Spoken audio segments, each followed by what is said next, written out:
আসসালামু আলাইকুম শিক্ষার্থী বন্ধুরা, বীজগণিতিক মান নির্ণয়ের আজকে একটি চমৎকার ক্লাস করব। শিক্ষার্থী বন্ধুরা পুরো ক্লাসটি দেখবেন, আশা করি অবশ্যই উপকৃত হবে। চলুন আজকের প্রথম প্রশ্ন সলভ করি।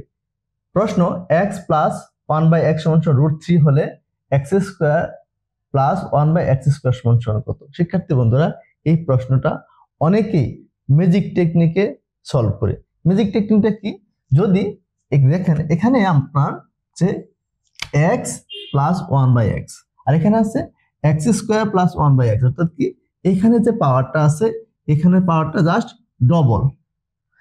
এই জিনিসটা যদি থাকে, অর্থাৎ কি x যদি এখানে থাকে, x এর পাওয়ার যদি ডবল থাকে এবং যদি প্লাস চিহ্ন থাকে, তাহলে এরা শর্টকাট টেকনিকটা হচ্ছে এখানে যে আপনার √3 আছে সেই √3 স্কয়ার -2, তার आंसर কত হচ্ছে 3 - 2 = 1। অর্থাৎ কি এই প্রশ্নের সঠিক উত্তর হচ্ছে 1। খুবই সহজ, কিন্তু যদি আপনি মনে না রাখতে পারেন তাহলে কিন্তু আপনার জন্য খুবই কঠিন। সেই জন্য আমরা এই শর্টকাট টেকনিকের পাশাপাশি বীজগণিতিক সূত্র প্রয়োগ করে কিভাবে এই প্রবলেমটা সলভ করা হয়েছে সেই টেকনিকটাও শিখব। দেখেন তাহলে এইটা আমাদের প্রশ্ন কি, x প্লাস 1/x সমান √3 আমার বের করতে বলছে x square plus 1/x square.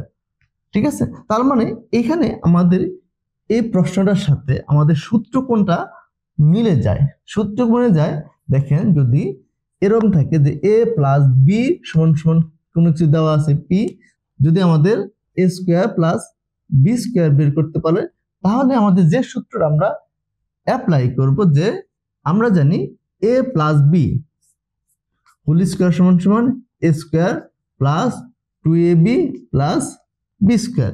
এই সূত্র তো আমরা জানি।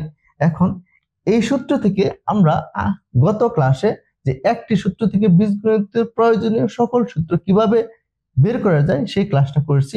এই ক্লাসের আই বাটনে আমি ওই ক্লাসটা দিয়ে দেব, অবশ্যই দেখে নেবেন। তাহলে এখান থেকে আমরা লিখতে পারি যে a square plus b square সমান সমান a plus b whole square -2।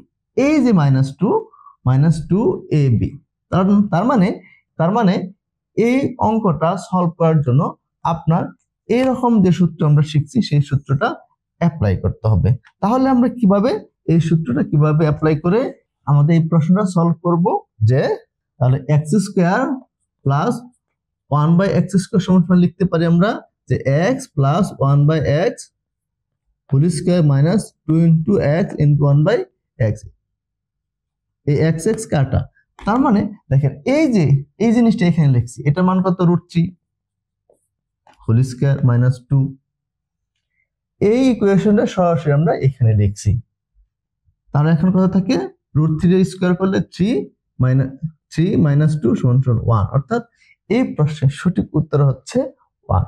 শিক্ষার্থী বন্ধুরা, যদি আপনাদের শর্টকাট টেকনিক মনে না থাকে তাহলে এই বিস্তারিত পদ্ধতিতে আমি যেভাবে করলাম এটা আমি মনে করি অবশ্যই আপনাদের মনে থাকবে। সুতরাং প্রত্যেকটি অঙ্ক যদি আপনি শর্টকাট শিখেন, এটার বিস্তারিত টেকনিকটা আপনি অবশ্যই শিখে রাখবেন। শিক্ষার্থী বন্ধুরা, আজকের মতো এখানেই, দেখা হচ্ছে নতুন কোনো ক্লাসে। সে পর্যন্ত ভালো থাকবেন। আল্লাহ হাফেজ।